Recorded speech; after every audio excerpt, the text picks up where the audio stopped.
everybody, and welcome to GenFriends. I'm your host, Cheri Hudson-Passy from Carolina Girl Genealogy.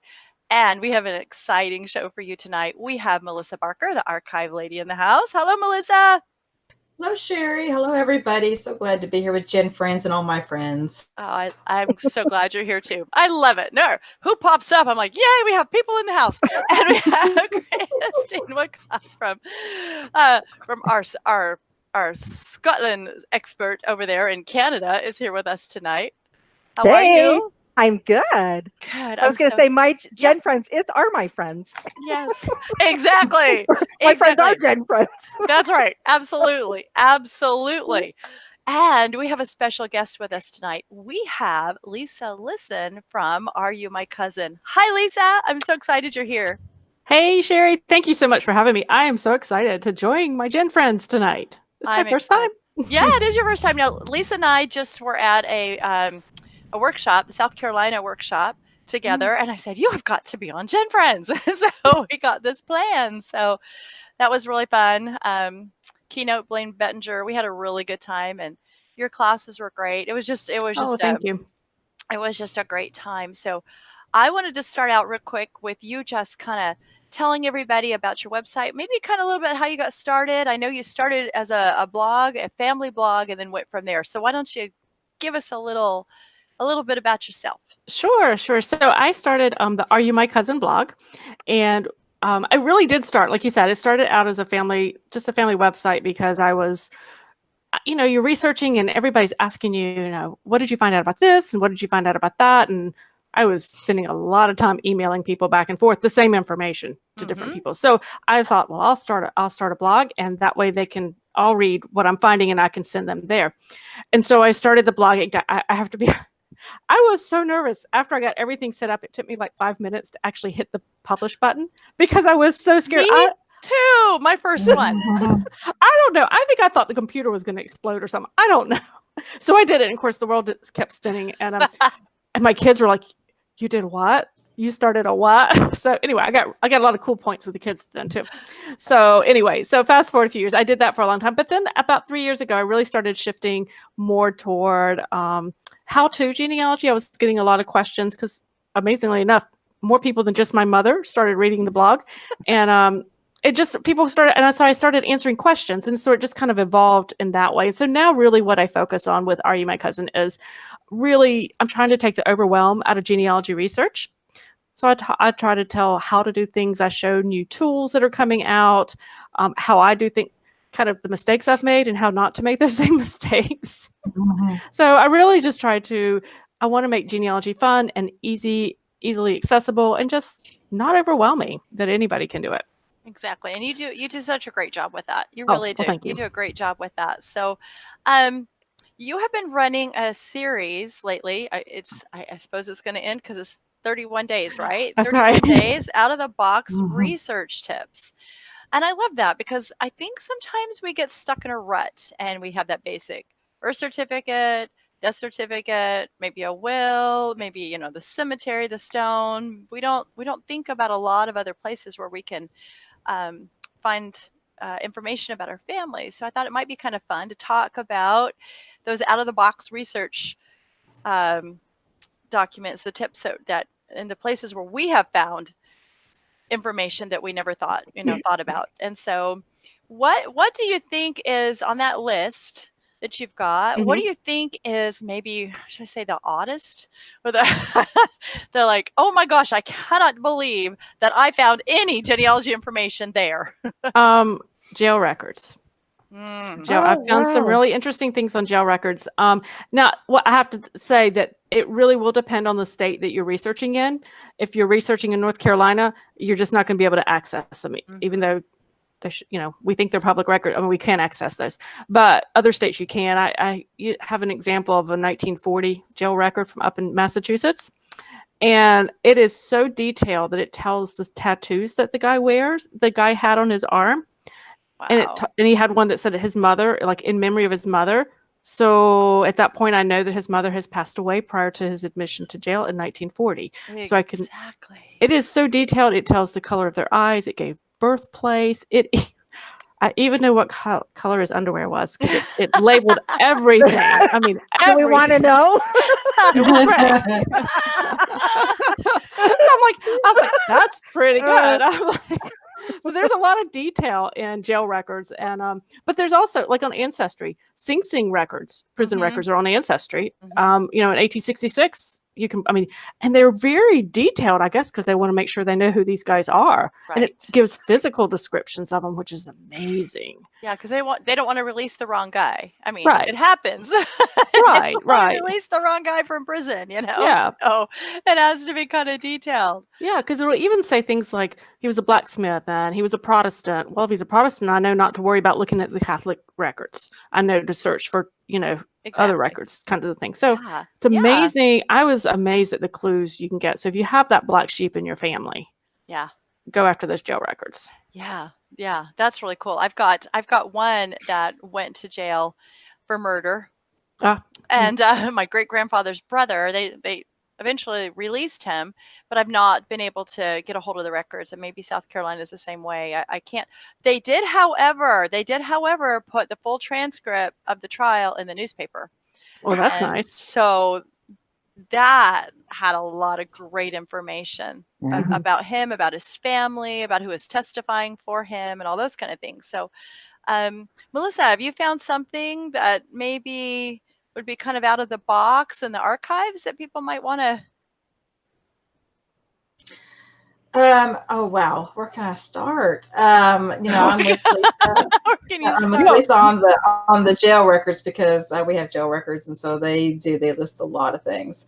I would actually mention state Supreme Court records. The reason I mentioned, because one thing that people don't realize about the state Supreme Court records, and I mention these because the state of Tennessee has this multi-year project going on. They're processing their state Supreme Court records that go back to 1796. Oh, wow. And I've been able to get a few cases relating to some things I found in the local archives, not necessarily my genealogy, but stuff that was of interest to me. But what people don't realize is that these state Supreme Court cases, they started at the local level. And so if for some reason the local level court records are missing or have been destroyed, the state Supreme Court have got those records. They either have, what they do is they do a transcript, or they send, of course you're thinking 1800s, they're not going to send photocopies, but they actually will send a transcript of the original records.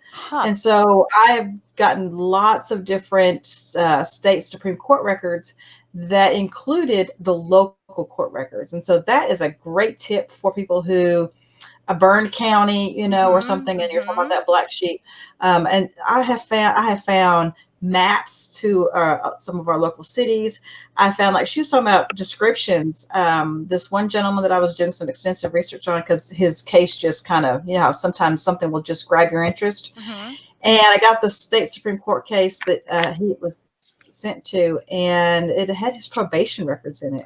Talked about when he reported, who he worked for, and just all kinds of stuff. So I would say the state Supreme Court records on that same line of thinking. Yeah, that's a great idea. Christine, anything that you have found that might be kind of out of the box? Lots, but just going with the court and the prison records, part of what I do is I help people who have ancestors who are Scottish but are on this side of the pond, right? And so there was a lady, and it's actually how I found out about the high court records. So high courts in Scotland were sort of like the Supreme Court. It was anything that was like high crimes and misdemeanors, right?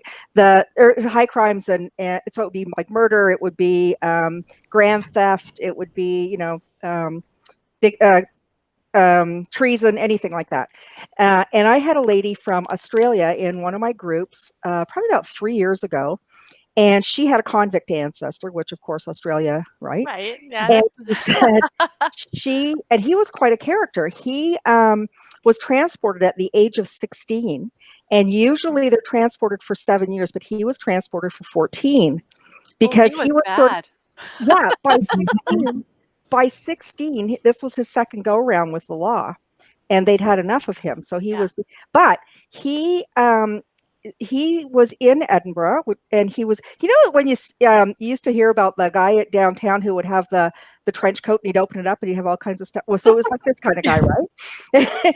And he heard that the police were after him, so he took off to Dumfries, which is down through big mountains, and it's in a tiny, tiny little farming community where there's really men in dungarees, a few women doing baking and looking after kids, and then cattle, and that's about it, right? And he shows up and he's all flashy, right? So, but what happened was the police, the investigator for the court went and interviewed everybody that he had come in contact with on his way down. So she received 129 pages of information about her ancestor. Wow. Yeah, really detailed. And so it's called a precognition report. So it's really part of the investigation of, so that they can go and interview witnesses and all that kind of stuff. So they literally, for everybody who'd had contact with him, and it's probably like a 2.5, 3-hour drive. So you can imagine how long it took them to walk. They had interviewed everybody. So, I mean, just the wealth of information. Yeah. Goodness. I mean, not everybody's going to get 129 pages, but wow. Oh, no. Well, no, but still. But yeah, I know newspapers are not really considered out of the box, but sometimes people only think about newspapers for, they're looking for an obituary and they're not looking for anything else. And I happened to find a record from my great grandfather who had gone missing. Nobody knows what happened to this man.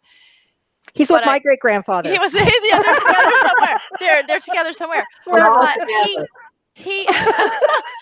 His wife, my great grandmother, decided, because he'd been gone for over 7 years, that she was going to go to court to have him claim legally dead.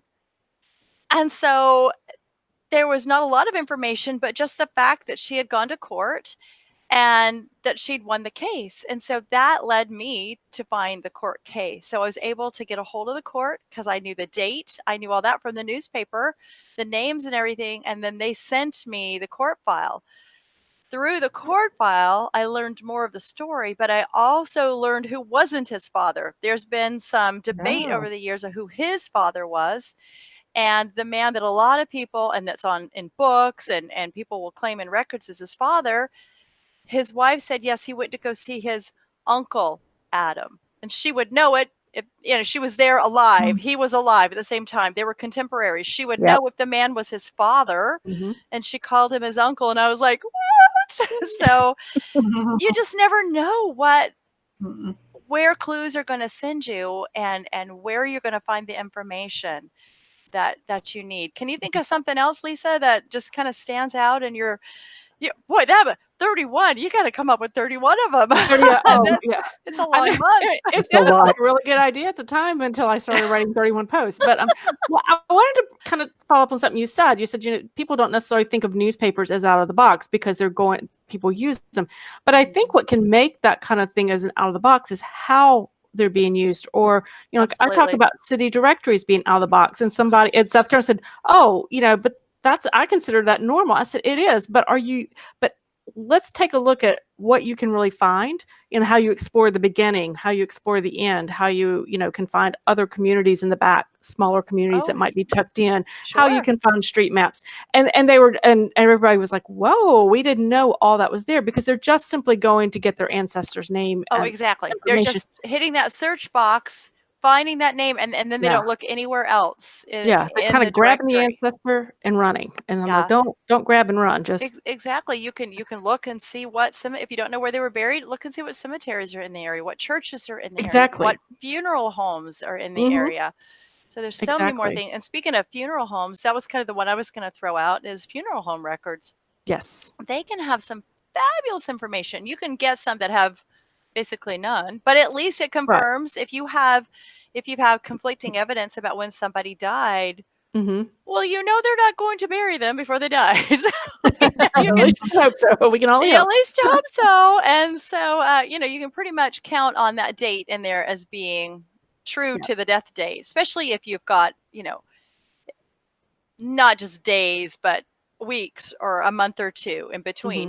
That that funeral home record is telling you the correct date of when they died. But also, some of them I've seen ask for the parents' names. Yes. Ask for ask for who their descendants are, who are their survivors, who the pallbearers were, and then of course the cemetery name and the date of burial and all those kind of things. And some of them actually will have a birth and death certificate included in the file. So That's nice. I think funeral home records are often overlooked too, and they can be fabulous. Some of them just have put there. I've got a few funeral homes that I've used that they've actually just extracted some of the information and put it online. And so I can just go through and say, oh my gosh, I didn't know these people were buried in the cemetery, and they'll have a little bit of information about who their parents were and things. So funeral home records are a really good one as well. Yeah. I like school records too. Oh, go ahead, Melissa. Oh, you got to it for. Yeah. Oh, is that what you're You go, Lisa. You go, Lisa. Yeah. School Lisa. records. Well, I was going to say school records, and the reason I like those is because what people don't realize is they can actually serve as almost as a partial substitute for the loss of the 1890 census. So, in other words, you can find a school census. Say, I was looking at one just last week for Ashe County, North Carolina, up in the mountains, and it was 1890, and it had all the pupils listed.